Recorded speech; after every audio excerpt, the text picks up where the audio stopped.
ଆଜି ଆମେ କଲସ୍ୟ ମଣ୍ଡଳୀ ନିକଟକୁ ପ୍ରେରିତ ପାଉଲଙ୍କର ଦ୍ୱିତୀୟ ପର୍ବ ତହିଁର 8 ପଦରୁ 15 ପଦ ପର୍ଯ୍ୟନ୍ତ ଅଧ୍ୟୟନ କରିବା ନିମନ୍ତେ ଯିବା।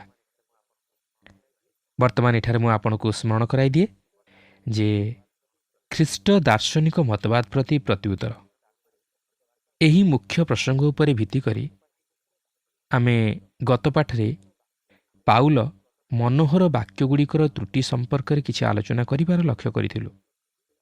କାରଣ ସେହି ସମସ୍ତ ମନୋହର ବାକ୍ୟ କର୍ଣ୍ଣକୁ ଅତି ଶ୍ରୁତିମଧୁର, ମାତ୍ର ସେହିସବୁ ବାକ୍ୟ ହୃଦୟକୁ ମଧୁର କରିପାରେ ନାହିଁ। ସେହିସବୁ ବାକ୍ୟ ଈଶ୍ୱରଙ୍କର ଗ୍ରାହ୍ୟ ଧାର୍ମିକତା ସାଧନ କରିପାରେ ନାହିଁ କି ପରିତ୍ରାଣ ସାଧନ କରିପାରେ ନାହିଁ। ତେଣୁକରି ପାଉଲ କଲସ୍ୟ ମଣ୍ଡଳୀର ଖ୍ରୀଷ୍ଟ ବିଶ୍ୱାସୀମାନଙ୍କୁ ଏହି ପ୍ରକାର ମନୋହର ବାକ୍ୟଗୁଡ଼ିକରୁ ବା ବାକ୍ଚାତୁରୀରୁ ସତର୍କ ରହି ଖ୍ରୀଷ୍ଟଙ୍କଠାରେ ବିଶ୍ୱାସରେ ସ୍ଥିର ରହି ତାହାଙ୍କ ବାକ୍ୟ ଅନୁଯାୟୀ ଜୀବନଯାପନ କରିବା ନିମନ୍ତେ ଶିକ୍ଷା ଦିଅନ୍ତି। ବର୍ତ୍ତମାନ ଆମେ ଏହି କଲସ୍ୟ 2 ପର୍ବର 8 ପଦରୁ 13 ପଦ ମଧ୍ୟରେ ପାଉଲ ଦାର୍ଶନିକ ମତବାଦର ବିପଦ ସମ୍ପର୍କରେ କିଛି ଆଲୋଚନା କରିବାର ଆମେ ଲକ୍ଷ୍ୟ କରିବାକୁ ପାରିବା। 2 ପର୍ବର 8 ପଦରେ ଏହିପରି ଲେଖା ଅଛି, ସାବଧାନ, କାଳେ କେହି ଖ୍ରୀଷ୍ଟଙ୍କ ଶିକ୍ଷାର ଅସଙ୍ଗତ, ମନୁଷ୍ୟର ପରମ୍ପରାଗତ ଓ ଜଗତର ପ୍ରାଥମିକ ଶିକ୍ଷାନୁଯାୟୀ ଦର୍ଶନ ବିଦ୍ୟା ଓ ନିରର୍ଥକ ପ୍ରତାରଣା ଦ୍ୱାରା ତୁମମାନଙ୍କୁ ବନ୍ଦୀ କରି ନିଏ। ପାଉଲ କହନ୍ତି, ସାବଧାନ ଅର୍ଥାତ୍ ସତର୍କ ରୁହ, ଦେଖ ଓ ଶୁଣ। ତୁମେମାନେ ସେହି ସମସ୍ତ ଦାର୍ଶନିକ ଶାସ୍ତ୍ର ଓ ନିରର୍ଥକ କାପଟ୍ୟ ବିଦ୍ୟାରୁ ସତର୍କ ରୁହ, କେହି ଯେପରି ତୁମମାନଙ୍କୁ ନ ଭୁଲାଏ। ପାଉଲ କହନ୍ତି, ସାବଧାନ ଅର୍ଥାତ୍ ସତର୍କ ରୁହ, ରୁହ, ଦେଖ ଓ ଶୁଣ। ତୁମେମାନେ ସେହି ସମସ୍ତ ଦାର୍ଶନିକ ଶାସ୍ତ୍ର ଓ ନିରର୍ଥକ କପଟ ବିଦ୍ୟାରୁ ସତର୍କ ରୁହ, କେହି ଯେପରି ତୁମମାନଙ୍କୁ ନ ଭୁଲାଏ। ଅର୍ଥାତ୍ ତୁମେମାନେ ଯେପରି ସେହି ଦାର୍ଶନିକ ଶାସ୍ତ୍ର ଓ ନିରର୍ଥକ କପଟ ବିଦ୍ୟାରେ ପ୍ରଲୋଭିତ ନ ହୋଇ ସତ୍ୟରେ ସ୍ଥିର ହୋଇ ରୁହ। ପ୍ରକୃତରେ ଯେଉଁମାନେ ଦର୍ଶନଶାସ୍ତ୍ର ଉପରେ ନିର୍ଭର କରନ୍ତି ସେମାନେ ସେମାନଙ୍କ ଜୀବନର ସମସ୍ୟାଗୁଡ଼ିକର ସମାଧାନ ନିମନ୍ତେ ତହିଁର ଉତ୍ତର ସେହି ଦର୍ଶନଶାସ୍ତ୍ର ମଧ୍ୟରୁ ହିଁ ପାଇବା ପାଇଁ ଚେଷ୍ଟା କରନ୍ତି, ମାତ୍ର ସେମାନେ ତହିଁର ଉତ୍ତର ସେହି ଦର୍ଶନଶାସ୍ତ୍ର ମଧ୍ୟରୁ ପାଇପାରନ୍ତି ନାହିଁ। ଜଣେ ସତ୍ୟ ଦାର୍ଶନିକ ସତ୍ୟର ଅନ୍ୱେଷଣକାରୀ, ମାତ୍ର ସତ୍ୟ ମନୁଷ୍ୟର ଜ୍ଞାନରେ ପରିଲକ୍ଷିତ ହୁଏ ନାହିଁ। କିନ୍ତୁ ଖ୍ରୀଷ୍ଟ ହିଁ ହେଉଛନ୍ତି ଦାର୍ଶନିକ ମତବାଦ ପ୍ରତି ପ୍ରତ୍ୟୁତ୍ତର। ସେଥିପାଇଁ ପ୍ରେରିତ ପାଉଲ 1 କରିନ୍ଥୀୟ 1 ପର୍ବର 30 ପଦରେ ଏହିପରି ଉଲ୍ଲେଖ କରନ୍ତି, ମାତ୍ର ତାହାଙ୍କ ଅନୁଗ୍ରହରେ ତୁମେମାନେ ସେହି ଖ୍ରୀଷ୍ଟ ଯୀଶୁଙ୍କଠାରେ ଅଛ, ଯେ ପରମେଶ୍ୱରଙ୍କ ଦ୍ୱାରା ଆମ୍ଭମାନଙ୍କର ଜ୍ଞାନ ଓ ଧର୍ମ ଓ ପବିତ୍ରତା ଓ ମୁକ୍ତି ସ୍ୱରୂପ ହୋଇଅଛନ୍ତି। କିନ୍ତୁ ପାଉଲ ଏଠାରେ ଭ୍ରାନ୍ତ ଦାର୍ଶନିକ ମତବାଦ ପ୍ରତି ସତର୍କ ରହିବା ନିମନ୍ତେ ସଚେତନ କରାଇ ଦିଅନ୍ତି, ଯେଉଁ ଶାସ୍ତ୍ରରେ କି ସତ୍ୟତା ନାହିଁ। କାରଣ ସତ୍ୟ ହେଉଛନ୍ତି ଜଣେ, ଯେ କି ପ୍ରଭୁ ଯୀଶୁ ଖ୍ରୀଷ୍ଟ, ଓ ତାହାଙ୍କଠାରେ ବିଶ୍ୱାସ କରି ତାହାଙ୍କୁ ଗ୍ରହଣ କରିବା ଦ୍ୱାରା ମନୁଷ୍ୟ ବାସ୍ତବରେ ଜ୍ଞାନ, ଧର୍ମ ଓ ପବିତ୍ରତା ତଥା ମୁକ୍ତି ପ୍ରାପ୍ତ ହୋଇଥାଏ। ଲେଖା ଅଛି, ଖ୍ରୀଷ୍ଟଙ୍କ ବ୍ୟବସ୍ଥା ବିରୁଦ୍ଧ ସାଂସାରିକ ସୂତ୍ରାନୁସାରେ। କାରଣ କେତେକ ଲୋକ ସେମାନଙ୍କର ଖ୍ରୀଷ୍ଟୀୟ ଜୀବନଯାପନ ଜାଗତିକ ବା ସାଂସାରିକ ଧାରା ଅନୁଯାୟୀ କରନ୍ତି, ଯାହାକି ଅତି ସହଜ ଜୀବନ ପରି ମନେ ହୁଏ। ମାତ୍ର ବାସ୍ତବ ଖ୍ରୀଷ୍ଟୀୟ ଜୀବନ ସାଂସାରିକ ଭାବଧାରା କିମ୍ବା ଦାର୍ଶନିକ ଭାବଧାରା ଉପରେ ପର୍ଯ୍ୟବେସିତ ନୁହେଁ। ମନୁଷ୍ୟର ପରମ୍ପରାଗତ ବାକ୍ୟ ଦ୍ୱାରା। ଆପଣ ଜାଣିଥିବେ ଯେ ପ୍ରଭୁ ଯୀଶୁ ଯେତେବେଳେ ଏହି ଜଗତରେ ଥିଲେ ସେତେବେଳେ ସେ ଧାର୍ମିକ ନେତାମାନଙ୍କୁ ଦୋଷାରୋପ କରିଥିଲେ, କାରଣ ସେମାନେ ଈଶ୍ୱରଙ୍କ ବାକ୍ୟ ଉପରେ ଗୁରୁତ୍ୱ ନ ଦେଇ ମନୁଷ୍ୟମାନଙ୍କର ପରମ୍ପରାଗତ ଉପରେ ବିଶେଷ ଗୁରୁତ୍ୱ ଦେଇ ତାହା ଶିକ୍ଷା ଦେଉଥିଲେ। ସେମାନେ ଈଶ୍ୱରଙ୍କ ବାକ୍ୟ ମଧ୍ୟରେ ଥିବା ବାହିକ ନୀତିନିୟମ ଉପରେ ବିଶେଷ ଗୁରୁତ୍ୱ ଦେଉଥିଲେ, ମାତ୍ର ତହିଁର ବାସ୍ତବ ଆଭିମୁଖ୍ୟ ଓ ନିଗୂଢ଼ ତତ୍ତ୍ୱ ପ୍ରତି ଦୃଷ୍ଟି ଦେଉନଥିଲେ। ଆଜି ମଧ୍ୟ ଏହିପରି ଅନେକ ଖ୍ରୀଷ୍ଟ ବିଶ୍ୱାସୀ ଅଛନ୍ତି ଯେଉଁମାନେ ନିଜକୁ ସୁହାଇଲା ଭଳି ଈଶ୍ୱରଙ୍କ ବାକ୍ୟକୁ ଭୁଲ ଭାବେ ଭାଷାନ୍ତର କରି ତଦନୁଯାୟୀ ଜୀବନଯାପନ କରିବାକୁ ଚେଷ୍ଟା କରନ୍ତି। ମାତ୍ର ସେମାନେ ତହିଁର ବାସ୍ତବ ତାତ୍ପର୍ଯ୍ୟକୁ ଜାଣିବା ନିମନ୍ତେ ବା ବୁଝିବା ନିମନ୍ତେ ଚେଷ୍ଟା କରନ୍ତି ନାହିଁ। ସେମାନେ ବାହିକ ଧର୍ମକର୍ମ ପ୍ରତି ଦୃଷ୍ଟି ଦେଇ ସେହିପରି ଜୀବନଯାପନ କରିବା ନିମନ୍ତେ ଚେଷ୍ଟା କରନ୍ତି, ମାତ୍ର ତହିଁର ବାସ୍ତବ ଆତ୍ମିକତା ଉପରେ ଦୃଷ୍ଟି ଦିଅନ୍ତି ନାହିଁ। ତେଣୁକରି ସେମାନେ ଈଶ୍ୱରଙ୍କର ଗ୍ରାହ୍ୟ ଧାର୍ମିକତା ସାଧନ କରିପାରନ୍ତି ନାହିଁ। କାରଣ ମନୁଷ୍ୟ ନିଜର ଜ୍ଞାନ ବଳରେ ବା ବାହ୍ୟ ଧର୍ମକର୍ମ ବଳରେ ଈଶ୍ୱରଙ୍କର ଗ୍ରାହ୍ୟ ଧାର୍ମିକତା ସାଧନ କରିପାରିବ ନାହିଁ କି ଈଶ୍ୱରଙ୍କୁ ଜାଣିପାରିବ ନାହିଁ। ଏଥିନିମନ୍ତେ ତାହାକୁ ନିଜର ଦୁର୍ବଳତା ବିଷୟରେ ଜାଣିବାକୁ ହେବ ଓ ଖ୍ରୀଷ୍ଟଙ୍କଠାରେ ବିଶ୍ୱାସ କରି ଆତ୍ମିକ ଜୀବନକୁ ଈଶ୍ୱରଙ୍କ ବାକ୍ୟ ରୂପକ ଆହାର ଦ୍ୱାରା ସବଳ କରିବାକୁ ହେବ। ଈଶ୍ୱରଙ୍କ ବାକ୍ୟର ନିଗୁଢ଼ ଅର୍ଥକୁ ଭଲ ଭାବେ ବୁଝିବାକୁ ହେବ ଓ ତାହାକୁ ସମ୍ପୂର୍ଣ୍ଣ ଅଧ୍ୟୟନ କରିବାକୁ ହେବ। ବର୍ତ୍ତମାନ ପାଉଲ ଖ୍ରୀଷ୍ଟଙ୍କ ବିଷୟ ନେଇ ପ୍ରକାଶ କରିବାକୁ ଯାଉଅଛନ୍ତି।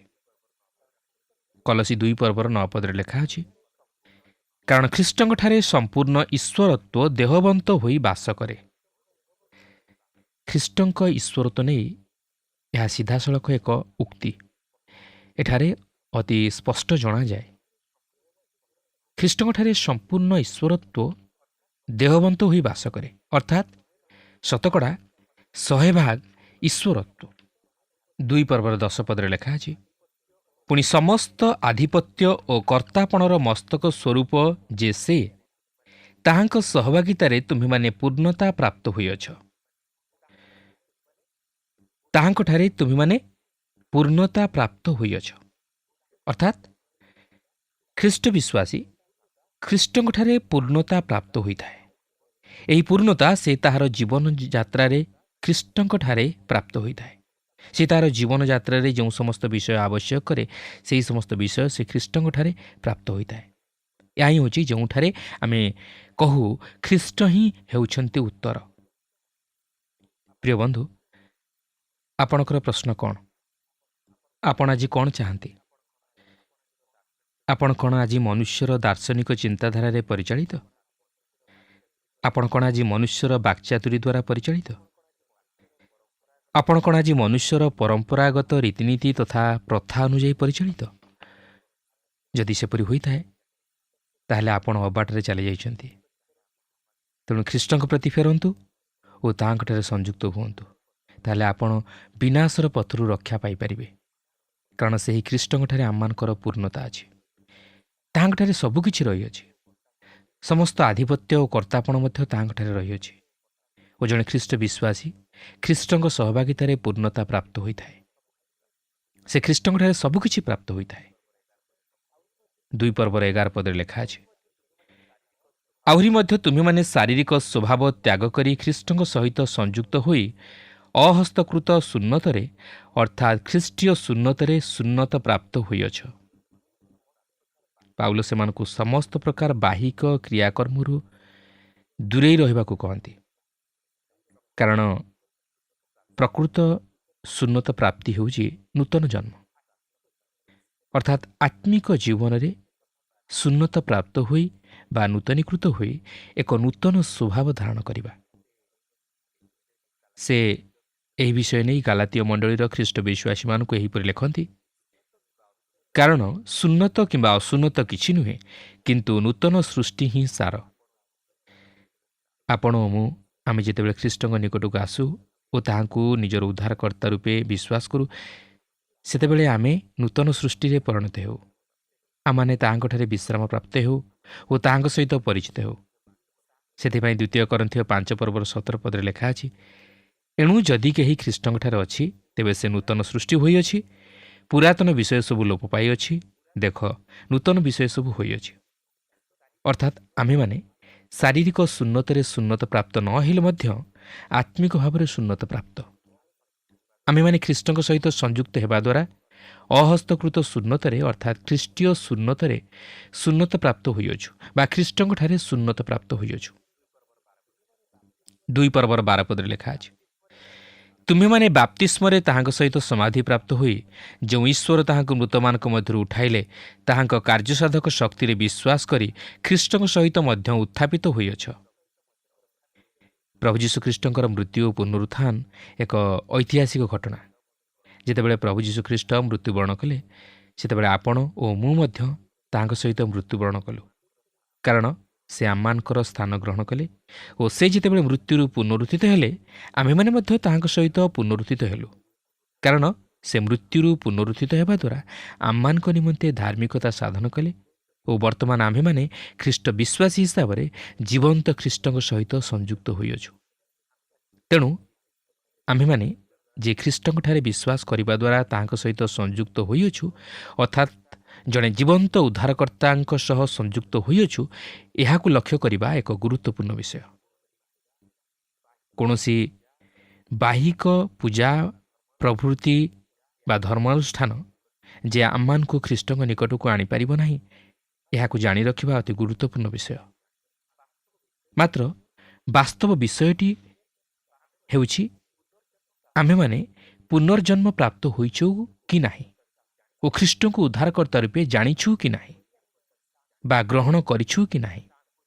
ଯଦି ଆମେମାନେ ତାହାଙ୍କୁ ଜାଣୁ, ତାହେଲେ ଆମମାନେ ତାହାଙ୍କ ସହିତ ପରିଚିତ ହୋଇଅଛୁ। ଖ୍ରୀଷ୍ଟଙ୍କ ସହିତ ପରିଚିତ ହେବାର ଅର୍ଥ ଖ୍ରୀଷ୍ଟଙ୍କ ସୁନ୍ନତ ଦ୍ୱାରା ଶାରୀରିକ ପାପ ସବୁକୁ ପରିତ୍ୟାଗ କରିବା, ଯାହାକି ଏକ ଆତ୍ମିକ ସୁନ୍ନତ ବିଧି। ଆପଣ ଯେତେବେଳେ ଖ୍ରୀଷ୍ଟଙ୍କଠାରେ ଆପଣଙ୍କର ବିଶ୍ୱାସକୁ ସ୍ଥାପନ କରନ୍ତି, ସେତେବେଳେ ପବିତ୍ର ଆତ୍ମା ଆପଣଙ୍କୁ ଖ୍ରୀଷ୍ଟଙ୍କ ଶରୀର ରୂପ ମଣ୍ଡଳୀ ମଧ୍ୟକୁ ବାପ୍ତିସ୍ମ ଦିଅନ୍ତି। ଏହି ବାପ୍ତିସ୍ମ ଦ୍ୱାରା ଆମମାନେ ଖ୍ରୀଷ୍ଟଙ୍କ ସହିତ ପରିଚିତ ହେଉ ଓ ଆମ୍ଭେମାନେ ମଧ୍ୟ ତାହାଙ୍କ ସହିତ ପୁନରୁତ୍ଥିତ ହେଉ ଓ ଜୀବନ୍ତ ଖ୍ରୀଷ୍ଟଙ୍କ ସହିତ ସଂଯୁକ୍ତ ହେଉ, ଖ୍ରୀଷ୍ଟୀୟ ମଣ୍ଡଳୀଭୁକ୍ତ ହେଉ। ଲେଖା ଅଛି, ଯେଉଁ ଈଶ୍ୱର ତାହାଙ୍କୁ ମୃତମାନଙ୍କ ମଧ୍ୟରୁ ଉଠାଇଲେ, ତାହାଙ୍କ କାର୍ଯ୍ୟସାଧକ ଶକ୍ତିରେ ବିଶ୍ୱାସ କରି ଖ୍ରୀଷ୍ଟଙ୍କ ସହିତ ମଧ୍ୟ ଉତ୍ଥାପିତ ହୋଇଅଛୁ। ଈଶ୍ୱରଙ୍କର ପୁନରୁତ୍ଥାନର ଶକ୍ତି ଦ୍ୱାରା ପରିତ୍ରାଣ ସାଧିତ ହୋଇଅଛି। ଏହା କୌଣସି ଦାର୍ଶନିକ ଚିନ୍ତାଧାରା ଦ୍ୱାରା କିମ୍ବା କୌଣସି ଆନୁଷ୍ଠାନିକ ବିଧିବିଧାନ ଦ୍ୱାରା କିମ୍ବା କୌଣସି ପରମ୍ପରାଗତ ପ୍ରଥା ବା ପଦ୍ଧତି ଦ୍ୱାରା ସାଧିତ ହୋଇନାହିଁ। କାରଣ ପରିତ୍ରାଣ ହେଉଛି ଈଶ୍ୱରଙ୍କ ଅନୁଗ୍ରହର ଦାନ, ଯେଉଁ ଅନୁଗ୍ରହ ସେ ଖ୍ରୀଷ୍ଟଙ୍କ ମଧ୍ୟ ଦେଇ ଆମମାନଙ୍କ ପ୍ରତି ପ୍ରକାଶ କରିଅଛନ୍ତି ଓ ଆମମାନେ ଖ୍ରୀଷ୍ଟଙ୍କ କ୍ରୁଶୀୟ ମୃତ୍ୟୁ ଓ ପୁନରୁତ୍ଥାନରେ ବିଶ୍ୱାସ କରିବା ଦ୍ୱାରା ତାହା ପ୍ରାପ୍ତ ହୋଇଅଛୁ। ଏହାପରେ 2 ପର୍ବର 13 ପଦରେ ଲେଖା ଅଛି, ଅପରାଧରେ ଓ ଶାରୀରିକ ଅସୁନ୍ନତ ଅବସ୍ଥାରେ ମୃତ ଯେ ତୁମ୍ଭେମାନେ, ତୁମମାନଙ୍କୁ ମଧ୍ୟ ଈଶ୍ୱର ତାହାଙ୍କ ସହିତ ସଜୀବ କରିଅଛନ୍ତି। ସେ ତ ଆମ୍ଭମାନଙ୍କର ସମସ୍ତ ଅପରାଧ କ୍ଷମା କରିଅଛନ୍ତି। ପରିତ୍ରାଣ ପୁରାତନ ସ୍ୱଭାବର ଉନ୍ନତି ନୁହେଁ, ମାତ୍ର ଏକ ନୂତନ ସ୍ୱଭାବର ଦାନ। ମନୁଷ୍ୟ ସ୍ୱଭାବତଃ ପାପୀ ଓ ସେ ମଧ୍ୟ ପାପରେ ପତିତ। ସେ ନିଜର ଶକ୍ତି ତଥା ସାମର୍ଥ୍ୟ ବଳରେ କେବେ ହେଲେ ପବିତ୍ର ଜୀବନଯାପନ କରିପାରିବ ନାହିଁ। ତେଣୁକରି ଈଶ୍ୱର ପତିତ ମନୁଷ୍ୟ ପ୍ରତି ତାହାଙ୍କର ଅସୀମ ଦୟା ତଥା ଅନୁଗ୍ରହ ପ୍ରକାଶ କରି ତାହା ନିମନ୍ତେ ଉଦ୍ଧାର ସାଧନ କଲେ ଓ ସଜୀବ କରାଇଲେ, ଅର୍ଥାତ୍ ଏକ ନୂତନ ଜୀବନ ପ୍ରଦାନ କଲେ। ସେ ପୁରାତନ ନିୟମର ବ୍ୟବସ୍ଥା ଅନୁଯାୟୀ ସେମାନଙ୍କୁ ଗ୍ରହଣ ନ କରି ଅନୁଗ୍ରହରେ ଗ୍ରହଣ କଲେ। ଆପଣ ଜାଣିଥିବେ ଯେ ପାଉଲ ତାହାଙ୍କ ସମୟର 2 ପ୍ରକାରର ଦାର୍ଶନିକ ମତବାଦର ପଦ୍ଧତିକୁ ବିଚାରରେ ଆଣିଥିଲେ, ଯାହାକି ତାହାଙ୍କ ସମୟରେ ବିଶେଷ ଲୋକପ୍ରିୟତା ହାସଲ କରିଥିଲା। ଗୋଟିଏ ଥିଲା ଏପିକୁରୀୟ ଓ ଅନ୍ୟଟି ଥିଲା ସ୍ତୋଇକ। ସ୍ତୋଇକମାନଙ୍କର ଦାର୍ଶନିକ ଚିନ୍ତାଧାରା ଅତି ଉତ୍ତମ ଥିଲା, ମାତ୍ର ତାହାକୁ କେଉଁପରି ଭାବେ କାର୍ଯ୍ୟରେ ପ୍ରତିଫଳିତ କରିବାକୁ ହେବ ତାହା ସେମାନେ ଜାଣିନଥିଲେ। ସେମାନେ ଶିକ୍ଷା ଦେଉଥିଲେ ଯେ ମନୁଷ୍ୟ ଉନ୍ନତ ଜୀବନଯାପନ କରିବା ଉଚିତ। ସେମାନେ ଖାଦ୍ୟ ପଦାର୍ଥ ଭୋଜନ କରିବା ଉପରେ ସଂଯମତା ରକ୍ଷା କରି ବାସ୍ତବ ପରିବର୍ତ୍ତନ ପ୍ରତି ଉଦାସୀନ ହୋଇପଡ଼ିଥିଲେ।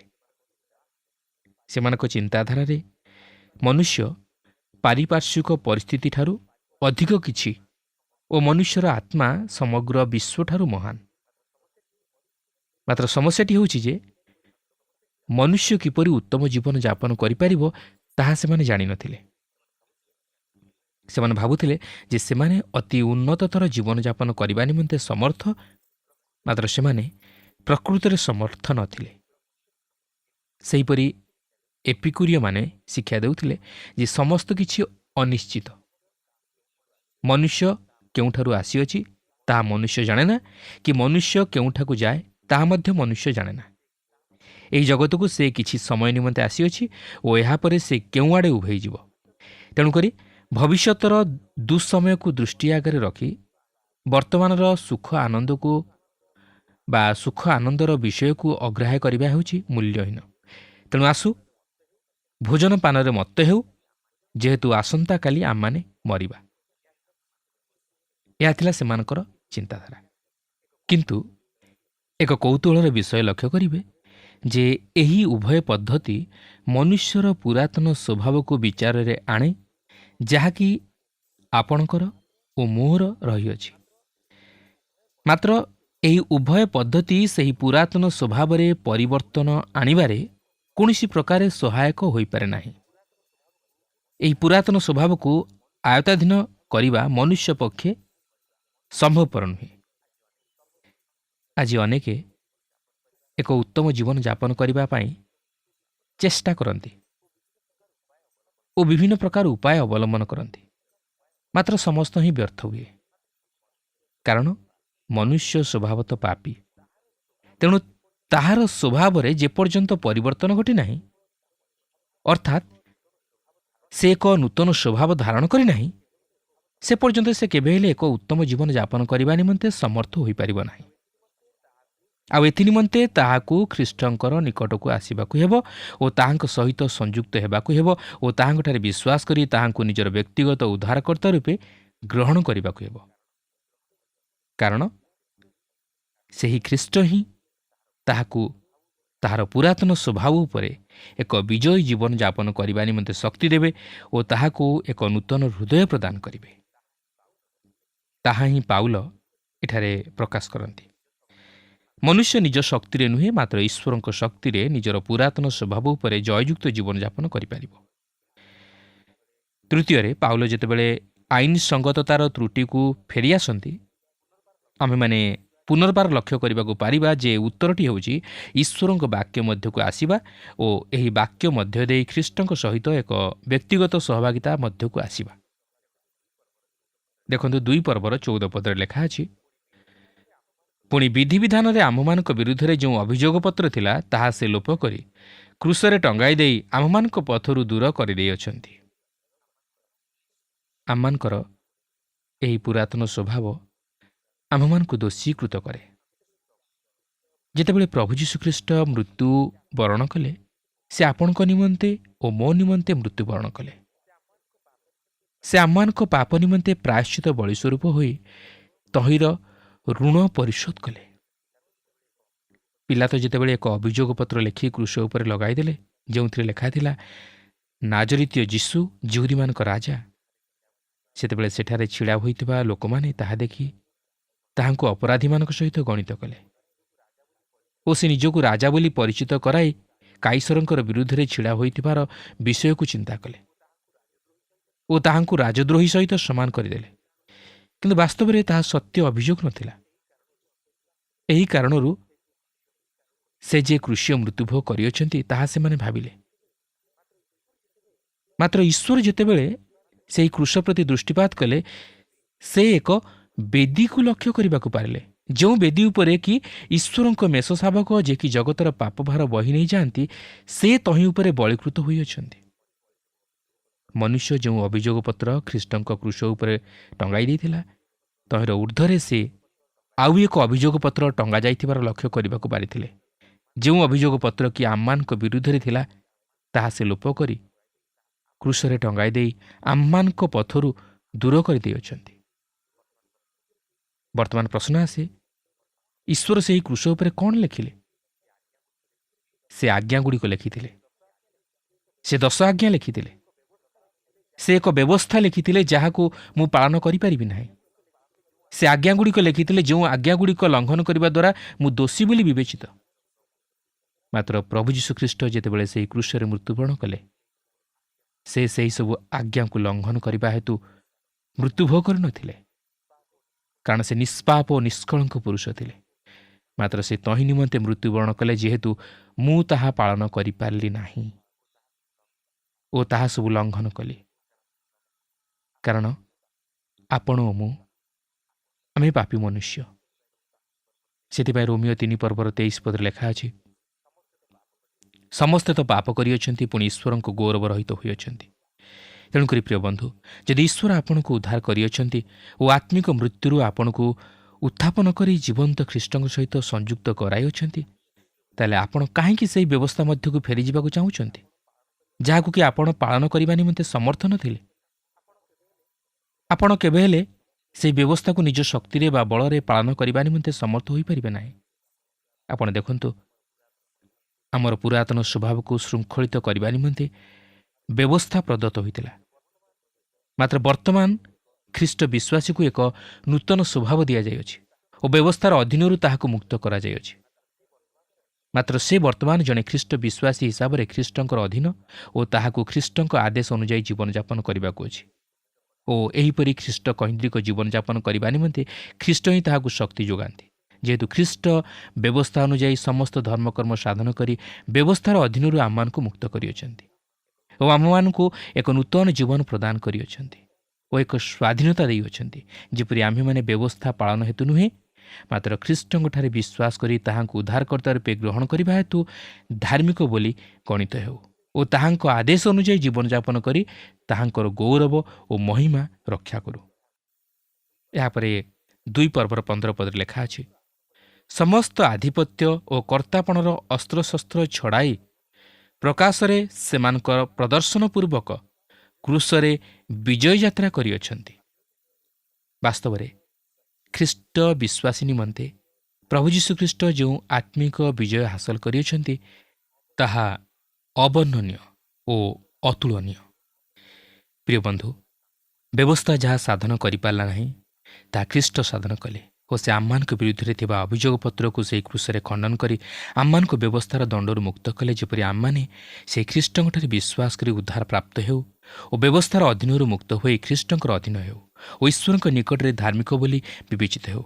କାରଣ ମନୁଷ୍ୟ ନିଜର ଧର୍ମକର୍ମ ନେଇ ବା ନିଜର ଶକ୍ତିରେ କିମ୍ବା ଉଦ୍ୟମରେ କେବେ ହେଲେ ଈଶ୍ୱରଙ୍କ ଗ୍ରାହ୍ୟ ଧାର୍ମିକତା ସାଧନ କରିପାରିବ ନାହିଁ, କାରଣ ସେ ସ୍ୱଭାବତଃ ପାପୀ।